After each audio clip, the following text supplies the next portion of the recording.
aceptar la reforma o vivir en el terreno de la contrarreforma marcó una diferencia. Marcó una diferencia no solo en la visión del trabajo en la educación, sino también en cuanto a la ciencia.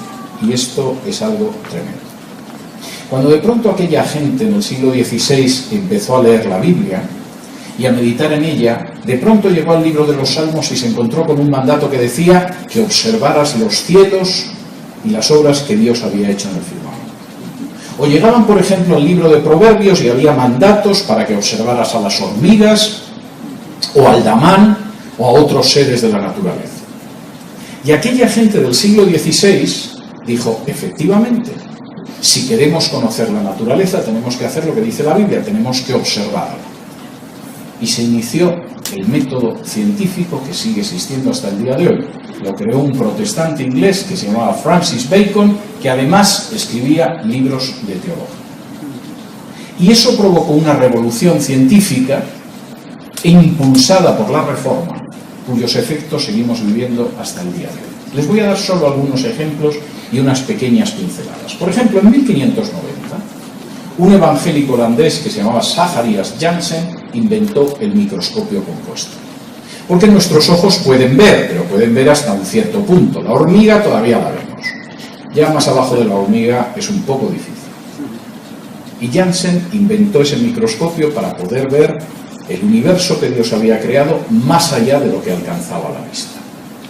15 años después, otro evangélico, también holandés, que se llamaba Johann Lippershine, inventó el telescopio. Porque podemos ver las estrellas hasta cierto punto, pero a partir de cierto punto no vemos.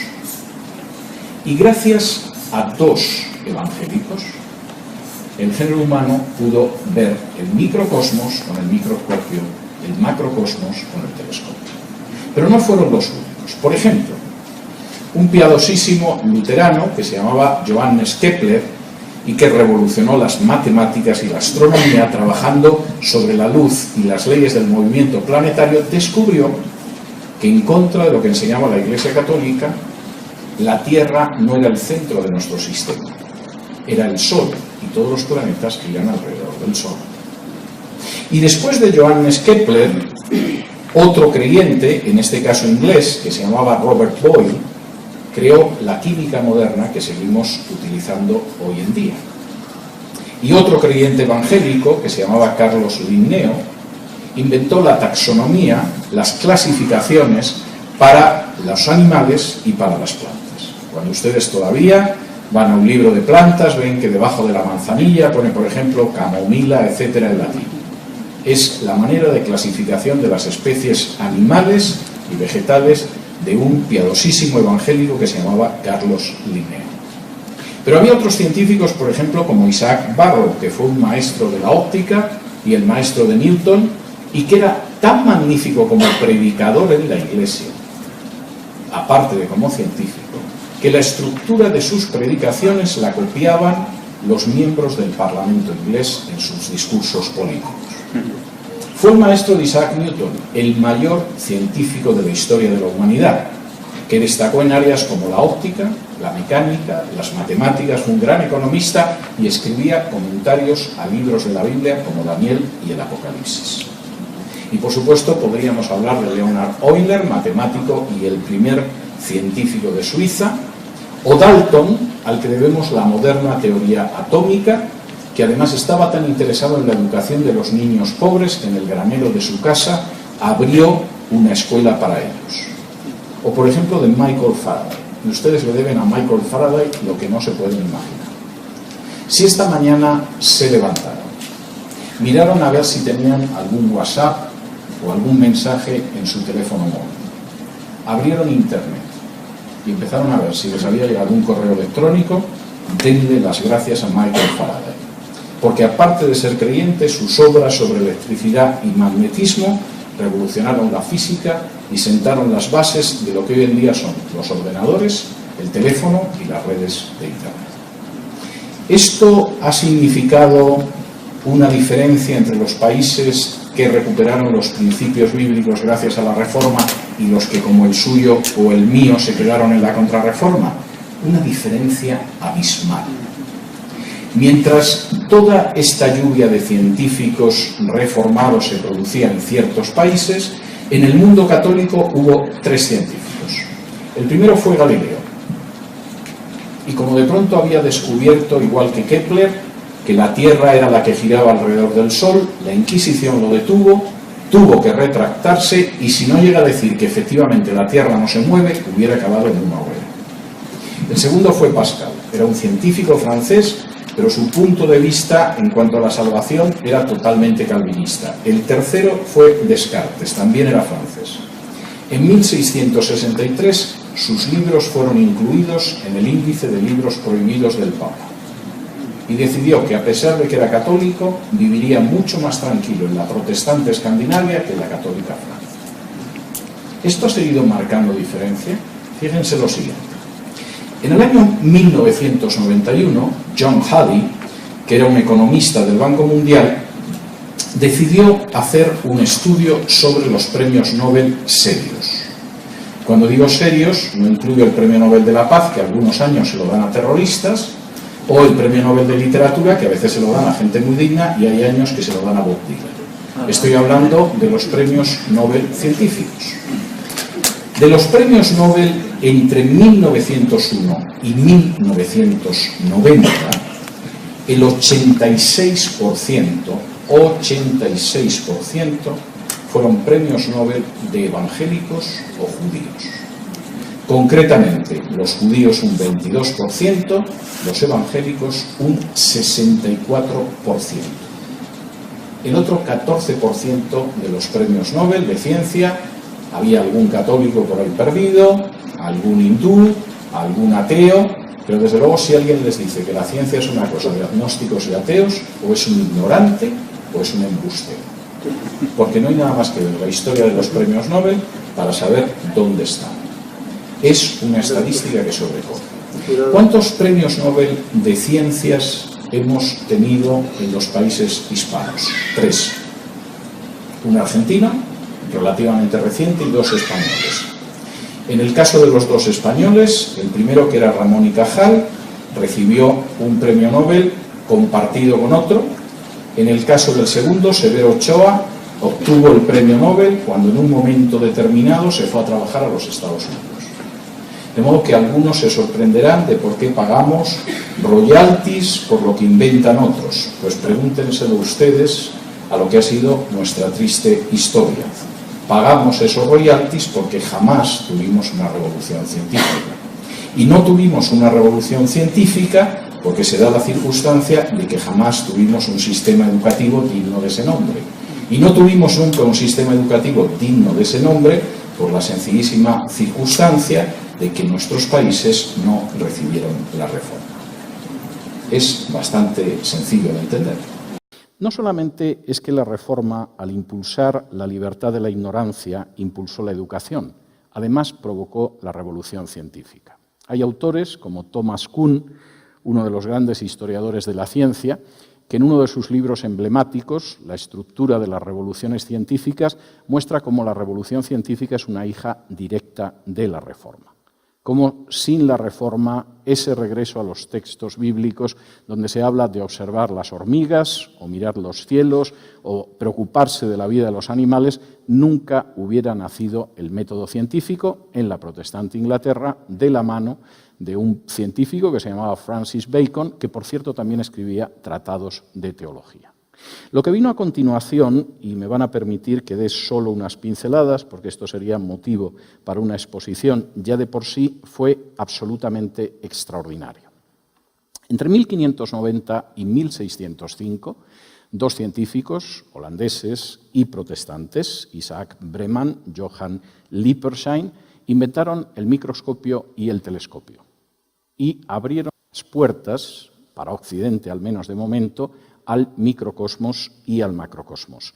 Era solo el inicio, porque otro protestante, por cierto piadoso luterano, revolucionaba las matemáticas y la astronomía al mostrar que nuestra visión del sistema planetario en el que estamos era equivocada. Se llamaba Kepler y, por supuesto, insistió en que era la Tierra la que giraba alrededor del Sol y no el Sol alrededor de la Tierra, algo que a Kepler no le causó problemas, pero que al católico Galileo le puso. costar la vida.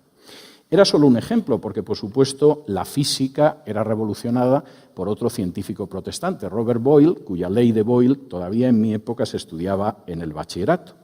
Pero no solamente era el caso de Robert Boyle, o el caso de Kepler, o el caso de Bacon, era el caso de Euler, el mayor científico de la historia de Suiza y uno de los grandes revolucionarios de las matemáticas. Era el caso de Isaac Barrow, el científico que enseñó a Isaac Newton y cuyas predicaciones desde el púlpito eran tan brillantes que los parlamentarios ingleses copiaban la estructura para defender sus causas políticas en el Parlamento. Fue el caso de Isaac Newton, personaje extraordinario al que conocemos por la manzana y la ley de la gravedad, pero que, sin embargo, al mismo tiempo se dedicó a otro tipo de actividades, incluida la economía, y a escribir comentarios bíblicos. Seguramente es el mayor científico de la historia de la ciencia. Fue el caso de Linneo, también piadoso protestante, al que debemos la taxonomía de las ciencias naturales, especialmente la zoología y, por supuesto, la botánica. Fue el caso de van Leeuwenhoek, otro piadoso científico protestante, descubridor de las bacterias. Fue el caso también de Dalton, que, por cierto, es el descubridor de la moderna teoría atómica, pero, por cierto, abrió en el establo de su casa una escuela para niños a fin de que pudieran leer y escribir.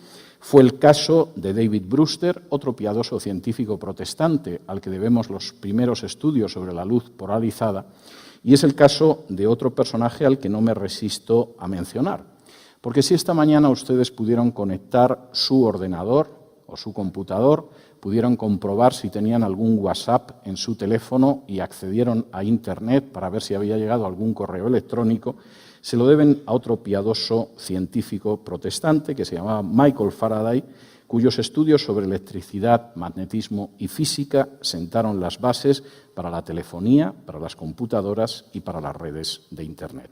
Eran casos evidentemente claros. Eso no solamente fue algo que duró dentro de la libertad de la ignorancia basada en la educación y en la revolución científica durante las primeras décadas de la Reforma. En el año 1991, un economista del Banco Mundial llamado John Halley decidió realizar una estadística sobre los premios Nobel serios, los premios Nobel de ciencia. Permítanme que subraye lo de serios, porque claro, el premio Nobel de literatura hay años que es serio y se lo dan a Miguel Ángel Asturias, y hay años que se lo dan a Bob Dylan. Y el premio Nobel de la Paz, pues hay años que se lo dan a Martin Luther King y hay años que se lo dan a un terrorista, y entonces no son premios Nobel tan serios. Los premios Nobel científicos fueron sometidos a un estudio estadístico por John Halley.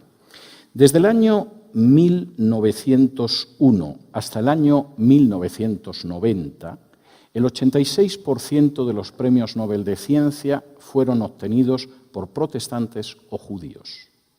Solamente un 14% fueron a parar a algún católico, algún agnóstico, algún hindú, algún ateo. Por cierto, de ese 86%, 22% eran judíos, 64% eran protestantes. La revolución científica iniciada en el siglo XVI seguía teniendo consecuencias varios siglos después, 4 siglos después.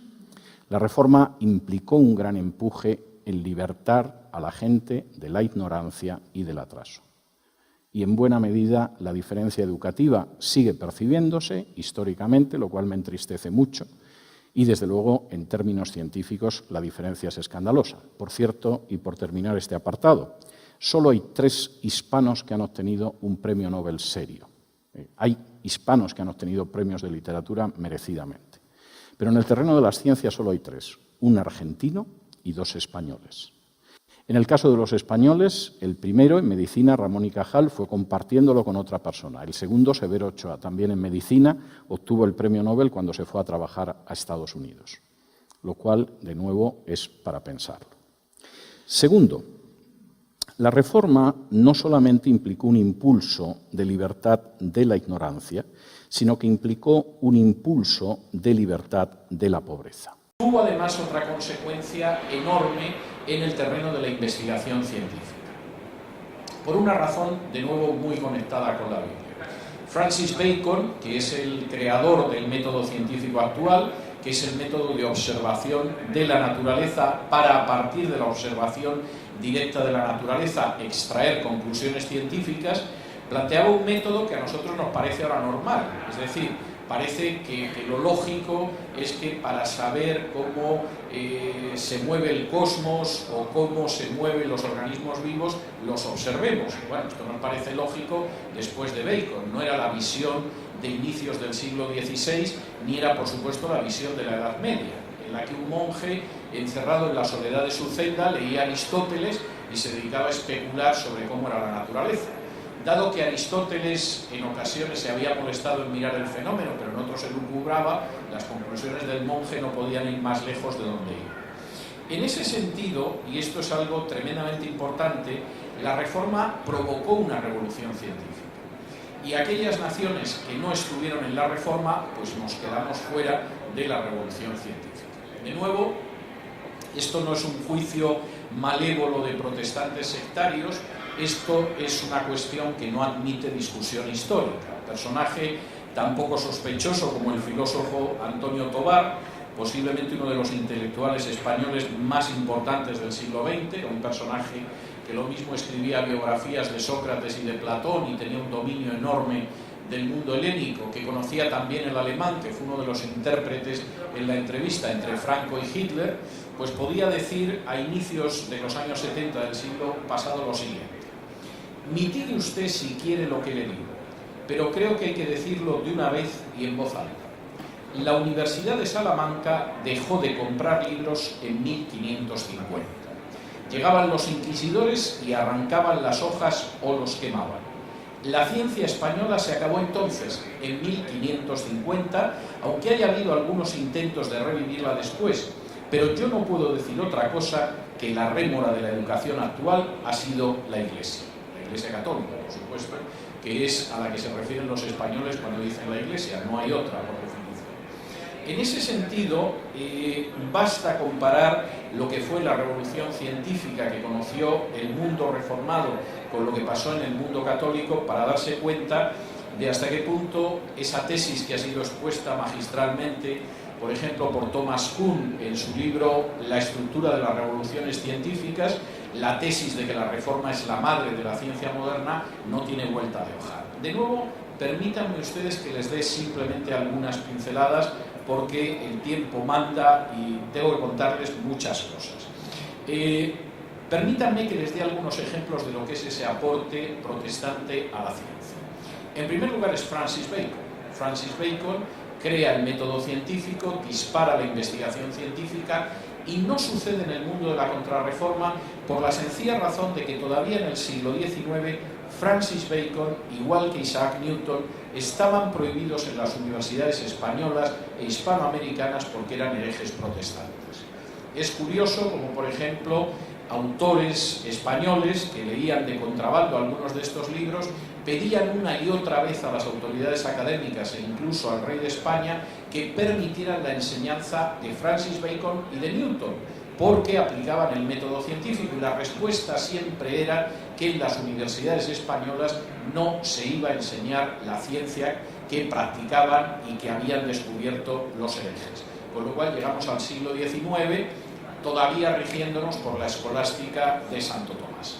En el otro lado las cosas eran muy distintas. Francis Bacon crea en un momento determinado el método científico. Johannes Kepler, que además era un piadoso luterano, revoluciona las matemáticas y la astronomía trabajando con la luz y trabajando con las leyes del movimiento planetario, y establece una verdad que ahora no negaría a nadie, y es el hecho de que la Tierra gira alrededor del Sol y no el Sol alrededor de la Tierra, que fue lo que le costó a Galileo que le silenciaran de por vida.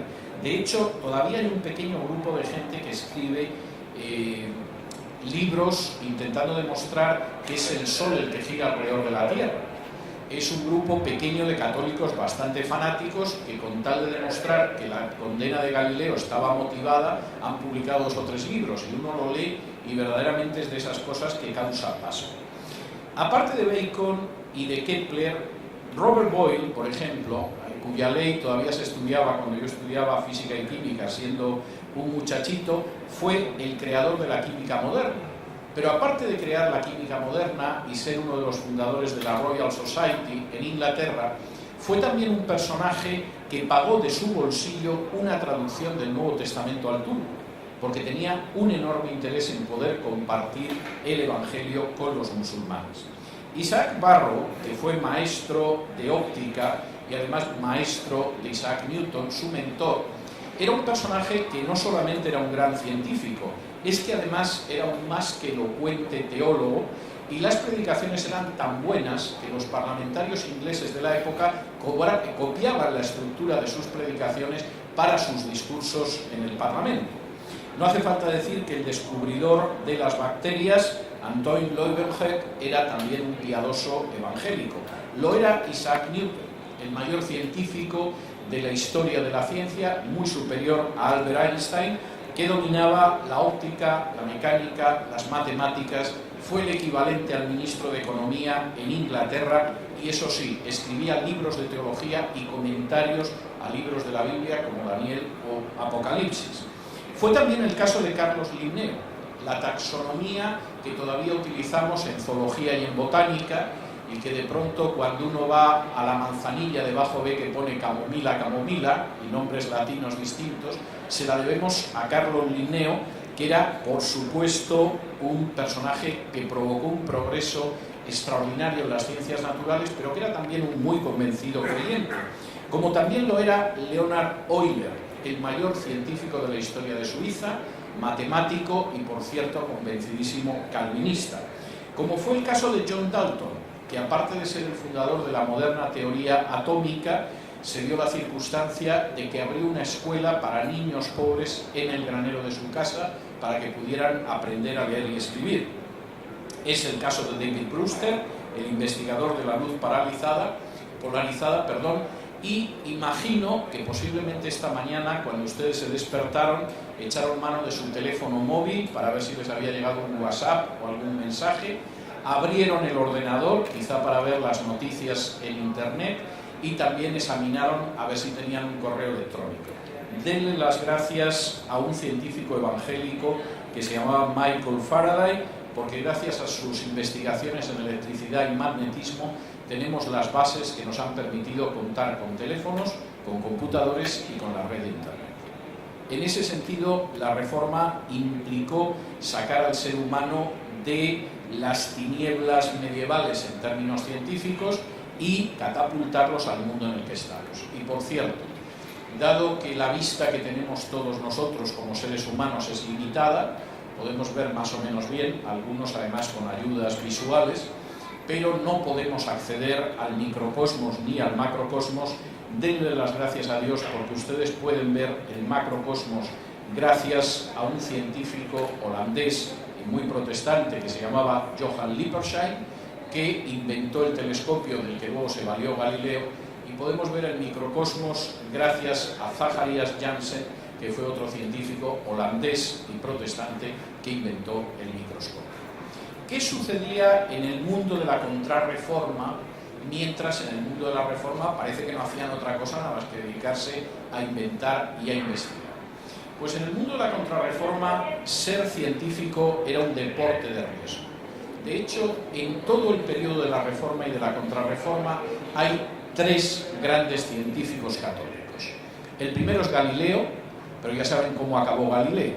Es decir, Galileo pretendía lo mismo que Kepler, y mientras Kepler era un personaje respetado que se dedicaba a la investigación científica, Galileo acabó en una cárcel de la Inquisición hasta el final de sus días, un arresto suave, más o menos como el del general Videla, pero el caso es que no pudo escribir nada.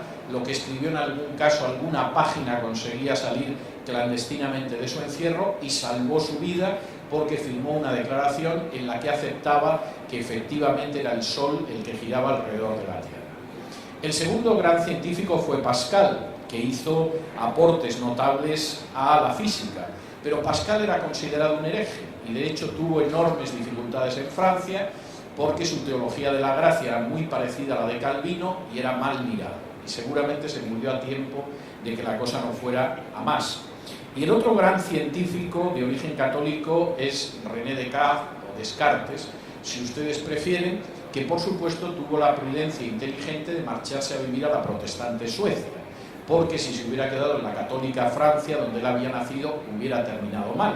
Y no crean que exagero, en 1663 todas las obras de Descartes, incluidas las científicas, fueron incluidas en el índice de libros prohibidos por el Papa. De manera que no puede sorprender que en última instancia los países reformados se echaran a correr en el terreno científico y ahí siguen, mientras que aquellas naciones que vienen de un trasfondo contrarreformista, aquí estamos todavía. Voy a darles un dato que me parece muy iluminador en este sentido, antes de entrar en otros aspectos relacionados con la educación. En el año 1991, John Halley, uno de los economistas del Banco Mundial, decidió realizar un estudio sobre el trasfondo espiritual de los premios Nobel. Descartó los premios Nobel que no le parecían serios, es decir, descartó el premio Nobel de la Paz, porque hay años que se lo dan a Martin Luther King, pero hay años que se lo dan a un terrorista.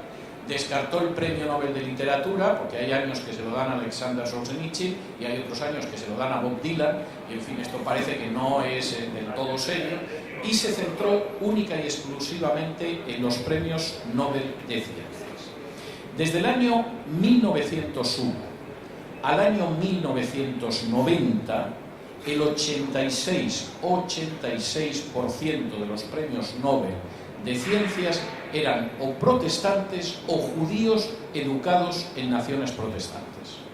El otro 14%, bueno, pues ahí aparecía algún agnóstico, algún ateo, algún católico, en fin, gente diversa, pero era un 14%.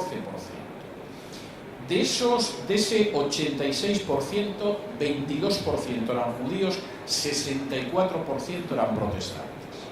De modo que cuando alguien dice que para ser científico hay que ser ateo, o que el estudio científico obliga necesariamente por lo menos a ser un agnóstico, o es muy ignorante o es muy malvado, porque en términos estadísticos eso es una falsedad absoluta. Ahora, el gran peso es un peso de la ciencia protestante. Esto se manifiesta en algunas cosas tremendas. Por ejemplo, Argentina es el país que sale mejor parado de todos los países hispanos en términos de premios Nobel de Ciencias. Tiene 3, España tiene 2, el resto no tiene ninguno, ahí se acaba. Es decir, en Argentina y en España, e incluso en el caso de España, su segundo premio Nobel era español, pero llevaba ya años viviendo en los Estados Unidos cuando se lo concedieron. Es decir, estamos hablando de que la sequía hispana en términos de premios Nobel, pueden ustedes sacar pecho con orgullo, porque van a la cabeza y es que detrás no va prácticamente nadie. Si hablamos de las universidades, la distancia es todavía mayor. Si ustedes examinan la lista de las 50 primeras universidades del mundo a día de hoy, con alguna pequeña excepción, la Universidad de Pekín entró el año pasado, es una universidad absolutamente extraordinaria. Mi hija se graduó hace un año y pico y sé lo que es la Universidad de Pekín, es verdaderamente notable, de Beijing, y los japoneses que han conseguido meter una también, el resto son naciones protestantes. Entre las 50 primeras universidades del mundo es algo tremendo. Es más, los hispanos empezamos a entrar a la altura de la 150. España no tiene una sola entre las 200 primeras, a pesar de ser una nación de la Unión Europea. La enorme distancia que se produce en términos científicos entre aquellas naciones que incorporaron una serie de valores bíblicos gracias a la Reforma y aquellas que estaban en el campo de la contrarreforma es inmensa.